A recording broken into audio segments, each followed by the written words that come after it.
আপন কলিজার টুকরা ছোট ভাই কুতুবে আলম সৈয়দ ফজলুল করিম রহমাতুল্লাহ আলাইহির সুযোগ্য সাহেবজাদা, বাংলাদেশ কোরআন শিক্ষা বোর্ডের নির্বাহী চেয়ারম্যান মুফতি সৈয়দ ইসহাক মোহাম্মদ আবুল খায়ের সাহেব দামাত বারাকাতুহুল আলিয়া আসছেন। কয়েক মিনিটের মধ্যেই মঞ্চে আসবেন। তবে একটা কথা মনে রাখবেন, যারা বাজারে ঘাটে দোকানে বাটে আছেন তারা হয়তো ভাবতেছেন প্রধান মেহমান আসলে নারায়ে তাকবীর স্লোগান দিয়ে নাম ঘোষণা দিয়ে এখানে বসাবে।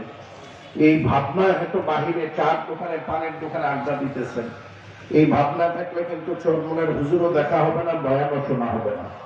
কারণ ওয়াজের মঞ্চে তিনারা নাম ঘোষণা দিয়ে আসেন না, ওয়াজের মঞ্চে আল্লাহ আল্লাহ জিকিরের মধ্য দিয়ে এসে বসে সংক্ষিপ্ত মোনাজাত খুতবা দিয়ে বয়ান শুরু করেন। 1 থেকে 1.25 ঘন্টা বয়ান করেন, এর বেশি করেন না। এই জন্য বাহিরের বাজারে যারা আছেন তাদের হাতে পায়ে ধরে অনুরোধ থাকবে যে আপনারা 1 মিনিটের ভিতরে মাহফিলের মঞ্চের সামনে এসে বসে যান, ময়দানে এসে বসে যান। বাহিরের বাজার এটা দুনিয়ার বাজার। আল্লাহ হায়াতে বাঁচায় রাখলে এই দোকান কালকেও পাওয়া যাবে, চা কালকেও পাওয়া যাবে, পান কালকেও পাওয়া যাবে, কিন্তু আগামী দিন কিন্তু জান্নাতের এই বাজার মাটি চালান দিয়ে এখানে পাওয়া যাবে না। কথা দেখে না, বাহিরের বাজার এটা দুনিয়ার বাজার, আর মাঠের আজকের এই মাঠের বাজার হলো জান্নাতের বাজার।